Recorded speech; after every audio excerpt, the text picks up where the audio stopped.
আরএসএসকে যেখানে পারবে কোতল করবে, মানে এটা কি এখন মাইকে মাইকে বলানোর মতন একটা জায়গা তৈরি হচ্ছে?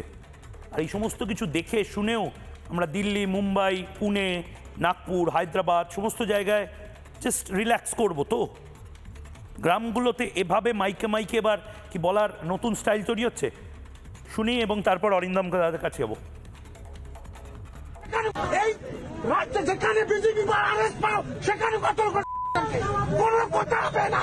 বিজেপি আরএস এই রাজ্যে যেখানে বিজেপি বা আরএস পাও সেখানে কতল করে কোনো কথা হবে না। বিজেপি আরএস এই রাজ্যে যেখানে বিজেপি বা আরএস পাও সেখানে কতল করে কোনো কথা হবে না। বিজেপি আরএস এই মানুষ, আপনি দীর্ঘদিন ধরে এই স্টুডিওতে বসেই বলেছেন আপনার কাছে যাব গাজওয়াতুল হিন্দের পার্ট। আমি অরিন্দমদার কাছে জিজ্ঞেস করছি, অরিন্দমদা প্রবলেমটা শুধু আরএসএস বিজেপির নয়।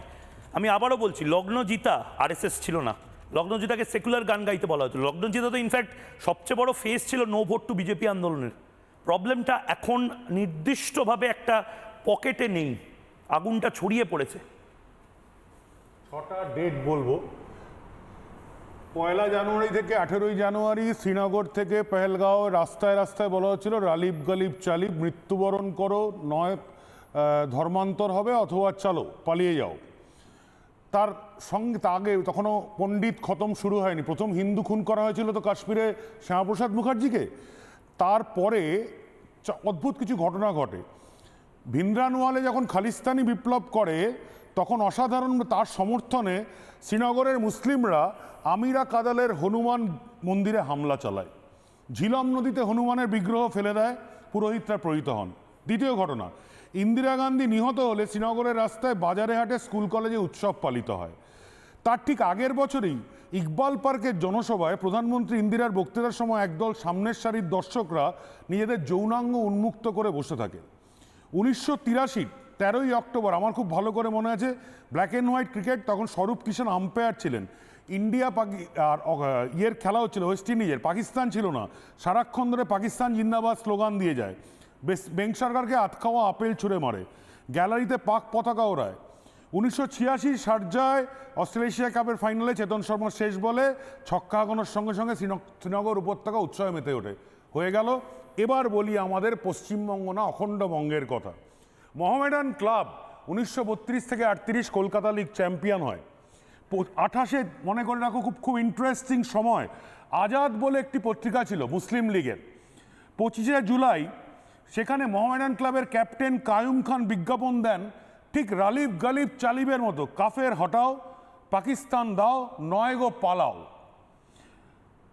1 আগস্ট কাদের ইসলাম ঘোষণা করলেন আমাদের পুরো কমিশনার, হিন্দুদের জলের পাইপলাইন এবং রেশন দোকান বন্ধ হবে। 3রা আগস্ট মেয়র ওসমান ঘোষণা করলেন হিন্দুদের আসাম এবং বেঙ্গল পুলিশ থেকে পদত্যাগ করতে হবে, নইলে কোতল করা হবে।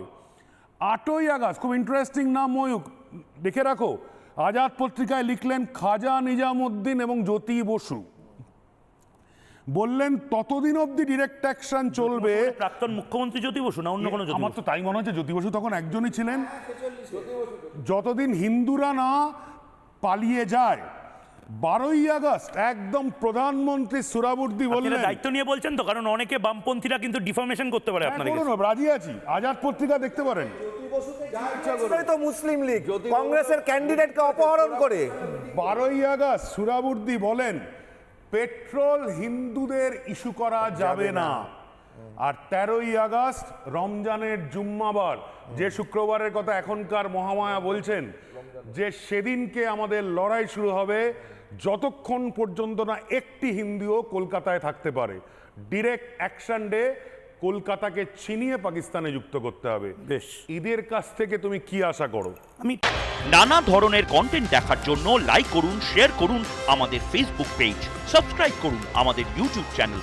পাশাপাশি অন্যান্য ব্রেকিং নিউজের জন্য অবশ্যই চোখ রাখুন রিপাবলিক বাংলায়।